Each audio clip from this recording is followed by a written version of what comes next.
زہرا خالہ پر ڈالا کرتی تھی اور انکل شہزاد کے گھر سے لا تعلق رہنے کی وجہ زہرا خالہ کی کم صورتی کو ٹھہراتی تھی۔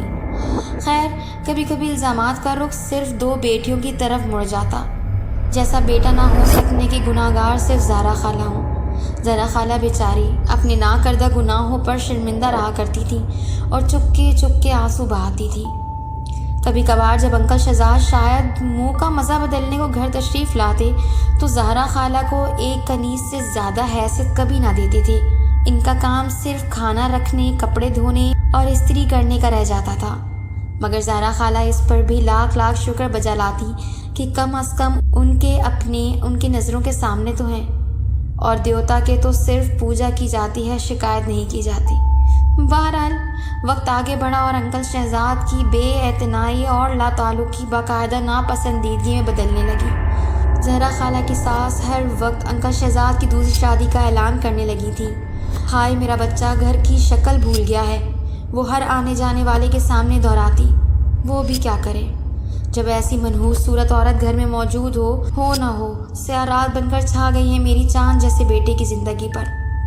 نہ جانے ساسوں میں کون سی حس پائی جاتی ہے، سارے زمانے سے چھان پٹک کر کے جس دلہن کو لے کر آتی ہیں، چند دنوں میں ہی اس میں سارے زمانے کی برائیاں ڈھونڈ نکالتی ہیں۔ خیر، یہ تو انکل شہزاد کی اماں کے خیالات تھے، نہ جانے کس طرح اپنی بے لگام اور اپنی بہو کے دل کو چھنی کر دینے کے حساب کتاب انہوں نے خدا کے سامنے چکائے ہوں گے۔ شکر ہے کہ وہ ایک اور بوجھ اپنے ساتھ لے جانے میں کامیاب نہ ہو سکے، یعنی انکل شہزاد کی دوسری شادی کروانے کا بوجھ۔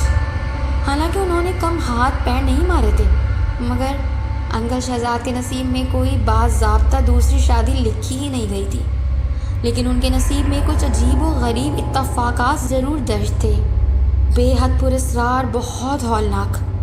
ہوا کچھ یوں کہ جو گھر کی شکل ہی نہ دیکھتے تھے، اور کہاں وہ ایسے گھر لوٹے کہ پھر گھر سے قدم باہر نکالنا ہی چھوڑ دیا۔ کیسی آوارگی، کیسی تفریح، یہاں تک کہ کیسی نوکری، سب چھوڑ چھاڑ دیا، صرف ہر وقت زہرا خالہ کو آوازیں لگاتے، بس تم ہر وقت میرے پاس رہا کرو، وہ التجا کرتے رہتے۔ زہرا خالہ کی ساس کے تن بدن میں آگ لگ جاتی، ہو نہ ہو کل موہی نے ضرور کوئی جادو ٹونا کروایا ہے۔ ان کو پکا یقین تھا، اگر معاملہ اتنا سادہ نہیں تھا۔ انکل شہزاد نے در حقیقت نوکری ووکری سب چھوڑ دی، کہیں بھی آنا جانا ترک کر دیا، گھر سب سے اندرونی کمرے میں خوفزدہ بیٹھے رہتے، صرف اس وقت تھوڑے مطمئن نظر آتے جب زہرا خالہ ان کے پاس ہوتی۔ یہ صورتحال پورے خاندان والوں کے لیے تشویش کا باعث بن رہی تھی۔ سب کے بار بار پوچھنے پر انہوں نے ایک واقعہ سنایا۔ پچھلے دنوں جب میرا تبادلہ ایک دور دراز علاقے میں ہوا تھا تو وہاں سے میرے ساتھ بھیانک واقعہ کا سلسلہ شروع ہوا۔ میں ایک شام کسی سنسان جگہ سے گزر رہا تھا کہ میری جیپ جھٹکے سے رک گئی۔ میں نے اسے اسٹارٹ کرنے کی بہت کوشش کی، مگر وہ اسٹارٹ ہو کر ہی نہیں دے رہی تھی۔ میں جیپ سے باہر نکلا اور کسی مدد کی تلاش میں پیدل چلنے لگا۔ شام کا اجالا رات کے اندھیرے میں بدل رہا تھا۔ میں نہ جانے کہاں نکل آیا تھا۔ چلتے چلتے ایک عجیب احساس ہونے لگا، جیسے میں اکیلا نہیں ہوں، کوئی میرے ساتھ چل رہا ہے۔ میں نے غور کیا تو مجھے باقاعدہ کسی کے لباس کی سرسراہٹ محسوس ہونے لگی۔ جب میں رکتا تو آواز بھی رک جاتی۔ میں گھبرا کر واپس مڑ گیا، تیز تیز قدم اٹھا کر جیپ کے قریب پہنچ گیا۔ تیز چلنے سے میں ہانپ گیا تھا، مگر میرے ساتھ چلنے والی مخلوق بھی ایسی آوازیں نکال رہی تھی جیسے میرے پیچھے بھاگ کر وہ بھی تھک گئی ہے۔ شکر ہے کہ جیپ فوراً اسٹارٹ ہو گئی اور میں آندھی طوفان کی طرح گاڑی بھگاتا ہوا گھر آ گیا۔ مجھے رہنے کے لیے جو گھر دیا گیا تھا وہ بہت ہی پرانا تھا۔ اس میں کمرے تو بے شمار تھے، مگر وہ بہت خستہ حال تھا۔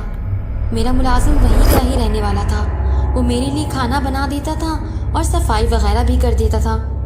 میرے رہنے کے لیے اس نے 2 کمرے صاف کر دیے تھے، باقی گھر کاڑ کباڑ کی طرح بھرا ہوا تھا۔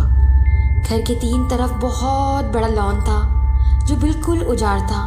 اس میں صرف بے تحاشا بڑی ہوئی جھاڑیاں لگی ہوئی تھیں، کئی درخت بھی لگے ہوئے تھے جن کو دیکھ کر اندازہ ہو سکتا تھا کہ بہت قدیم ہے۔ جب میں سونے لیٹا تو وہ پراسرار واقعہ مجھے یاد آ گیا۔ ویسے تو ڈر اور خوف سے میرا بالکل واسطہ نہیں تھا، مگر ایک عجیب کیفیت مجھے مسلسل محسوس ہو رہی تھی، جیسے کوئی میرے آس پاس موجود ہے، کوئی انجانی چیز۔ میرا ملازم میرے برابر کمرے میں سو رہا تھا۔ میں نے سوچا اس کو آواز دوں کہ میرے کمرے میں نیچے اپنا بستر لگا لے، مگر مجھے شرم محسوس ہونے لگی کہ وہ کیا سوچے گا کہ صاحب ڈر رہے ہیں۔ نہ جانے کب مجھے نیند آ گئی اور نہ جانے کس طرح آدھی رات کو میری آنکھ کھل گئی۔